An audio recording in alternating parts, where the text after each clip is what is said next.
Hey everyone, and welcome to This Explainer. Today, we're going to be unpacking a really fundamental shift in how the transportation industry handles risk management.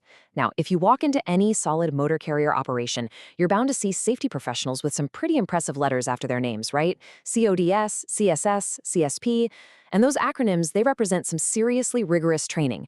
But as we're going to see today, those letters, well, they're really just the starting point. Because having the credential doesn't necessarily mean you have true control. A clean-looking file cabinet does not always mean the carrier is ready. I mean, let that really sink in for a second.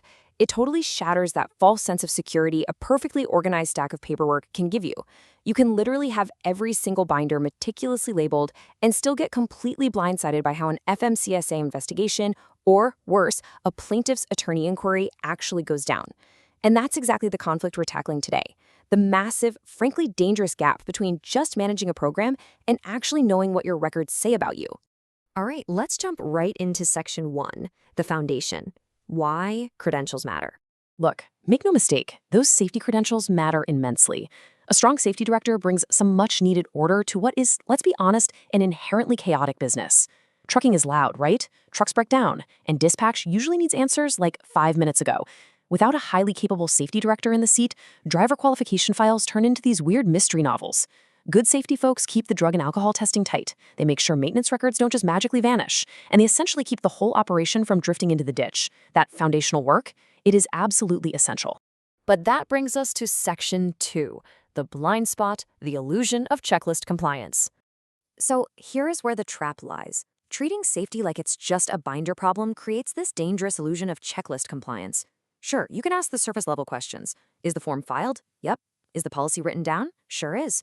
But an outside investigator, they're going to ask the real review questions. Does the paperwork actually match how this operation runs in the real world? When dispatch is literally screaming for a truck, do your people actually follow that beautifully written policy? A checklist just tells you a piece of paper exists. It definitely doesn't tell you if that piece of paper is a massive liability. Moving on to Section 3, the core metric, looking for true control. Listen, outside reviewers actually don't expect absolute perfection.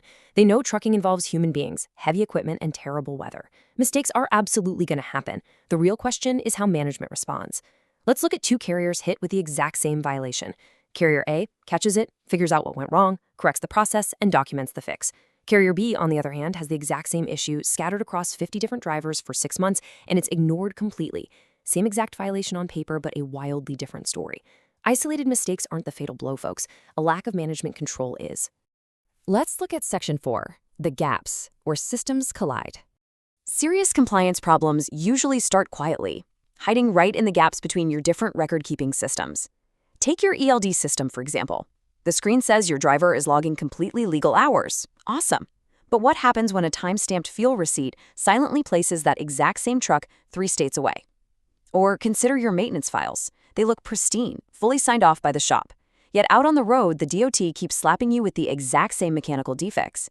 That is a collision of systems. And if you aren't connecting those dots internally, trust me, a plaintiff's attorney is going to connect them for you after a crash.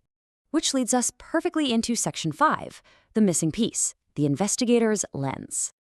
Building the ultimate risk management framework requires 3 core things working in lockstep. First, you need operational knowledge, actually knowing how the fleet moves, not just what the employee manual says. Second, compliance structure, managing the renewals, the tests, the physical files. But it's the third element that's almost always missing, an investigator's lens. And honestly, it's usually missing simply because your team is stretched way too thin just trying to keep the wheels turning on a daily basis. So what is it? Applying the investigator's lens means looking at your own internal records and asking yourself one brutal question.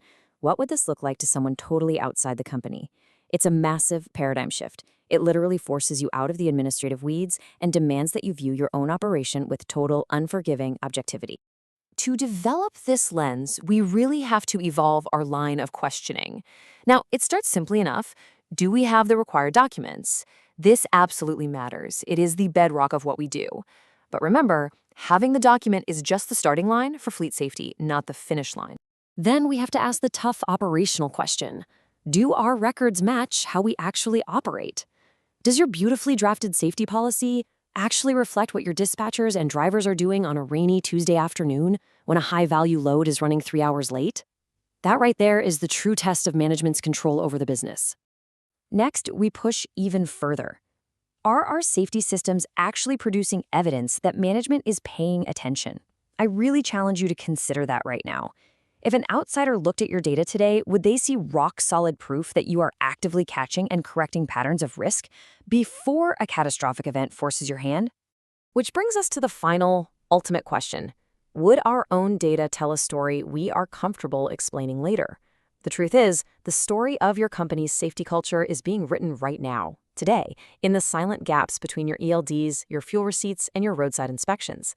The letters after your name are a fantastic achievement for sure, but the investigator's lens is what actually protects the fleet. So take a hard look at your file cabinets. What story are they currently telling?